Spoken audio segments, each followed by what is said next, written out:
জনগণ নাকি প্রশ্ন বুঝে নাই। এই যে প্রশ্নটা ওনারা বলছেন যে প্রশ্ন বুঝে নাই, আরো আশ্চর্যজনক ব্যাপার, বলে জনগণ নাকি প্রশ্ন বুঝে নাই। দেখবেন পার্লামেন্টে বলে না বুঝে উত্তর দিয়ে দিছে। তো এটা কদিন ধরে আমি প্রায় বলতেছি উল্টা প্রশ্ন করেন। আমরা যদি এখন বলি, আপনারা যদি বলেন যে এই যে 51% ভোট পেয়েছেন যারা, তারা যে আর্গুমেন্ট করছেন তাদেরকেও জনগণ না বুঝে ভোট দিয়ে দিচ্ছে, তো কি 4118 জন ভোট দিয়েছিল, 1,83,08,377 জন ভোট পেয়েছিলেন মাত্র 35%। ভোটারই উপস্থিত হয়েছিল 35%। আর এখনকার যে গণভোট, সেই গণভোটে কি হয়েছে? এখনকার গণভোটে মানুষ ভোট দিয়েছে, প্রায় 7 কোটি মানুষ ভোট দিয়েছে। ভোটার সংখ্যা ছিল 12,76,00,000। ভোটের উপস্থিতির হার 60%। হায়ের পক্ষে 69 পয়েন্ট সামথিং, প্রায় 70%। তাহলে বেগম খালেদা জিয়া 91 সালে যে গণভোট দিয়েছেন, সেখানে ভোটার উপস্থিতি হয়েছে 35%। ওটা তো মেনেছেন, সংবিধানে ইনক্লুড করেছেন। বিল তো আমরা কেউ জানতাম না, আপনারা বিল মানুষকে জানান নাই না। 35% লোকের উপস্থিতি, আর এখন 60% লোকের উপস্থিতি, এখন মানছেন না বলে প্রশ্ন বুঝি নাই তাই মানি নাই। প্রশ্নটা কি দেখেন, তাহলে এই গণভোটের প্রশ্নটা কি, এটা কি বুঝি নাকি আমরা বুঝি না? এই গণভোটের একেবারে স্কোয়ার প্রশ্ন। আগের প্রশ্নগুলি আমি আপনাদের পড়ে শোনালাম। এবারকার প্রশ্ন কি? গণভোটে নিম্নরূপ প্রশ্ন উত্থাপন করা হইল, আপনি কি জুলাই জাতীয় সংস্কার বাস্তবায়ন আদেশ 25 এবং জুলাই জাতীয় সনদে লিপিবদ্ধ সংবিধান সংস্কার সম্পর্কিত নিম্ন বর্ণিত প্রস্তাব সমূহের প্রতি একমত? নিম্ন বর্ণিত প্রস্তাব কি? ক, খ, গ, ঘ।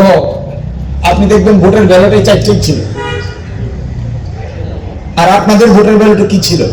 আপনাদের ভোটার ব্যালটে ছিল যে অনুসৃত নীতি পদ্ধতির সাথে একমত কিনা। নীতি পদ্ধতি কি? বেগম খালেদা জিয়া 1991 সালে যা করেছেন, তিনি বলেছেন উত্থাপিত বিলের সঙ্গে আপনি একমত কিনা। বিল কোথায়? বিল কি ব্যালটের পার্ট? বিল তো ব্যালটের পার্ট না।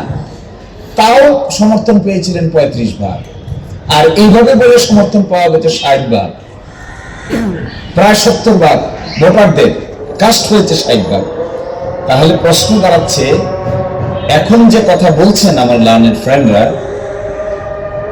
এই প্রশ্নটা আমি 3 বার করেছি গত পরশুদিন বগুড়ায়।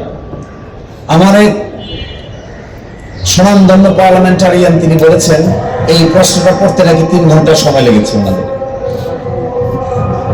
তো আমি যদি আপনাদেরকে এই প্রশ্নটা পড়ে শোনাই, আপনারা রেকর্ড করেন, এটা 1 মিনিট 32 সেকেন্ড সময় লাগে। আমি 3 বার ট্রায়াল দিয়ে দিয়েছি।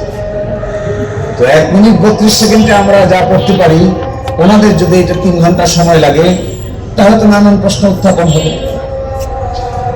পড়ার ক্যাপাসিটি, পড়ে ঠিক কিনা, উচ্চারণ সঠিক কিনা, এই পড়তে কত সময় লাগে, প্রসেসর ভালো কিনা, মাইক্রোচিপ মাথায় যা আছে এটা সঠিক কিনা, নানান প্রশ্ন উঠবে।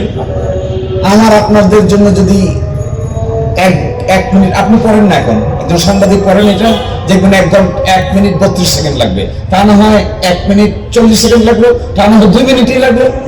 তা আমার বন্ধুদের যে 3 ঘন্টা লাগে, আল্লাহ ভালো উত্তর দিতে পারবে।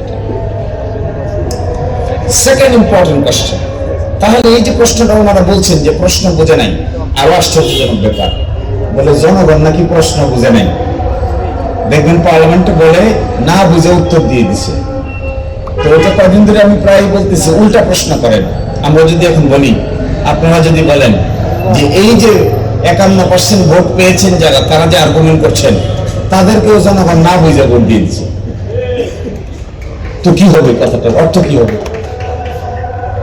এই 4টা প্রশ্ন জিজ্ঞাসা করা হয়েছে, এটা না বুঝে ভোট দিয়েছে। আর আপনাদের যে 31 দফা, এটা বুঝে ভোট দিয়েছে। নির্বাচনী ম্যানিফেস্টো তো আরো লম্বা মনে হয়, যতটুকু লম্বা এটা তো প্রেসেই করেছেন এমন এক সময় যেন মানুষ পড়তে না পারে, নির্বাচনের 1 সপ্তাহ আগে। তো কি দাঁড়ালো তাহলে? তা বোঝা যাচ্ছে এই আর্গুমেন্টগুলো খুবই দুর্বল, খুবই দুর্বল। এগুলোর পক্ষে কোনো যুক্তি থাকতে পারে না।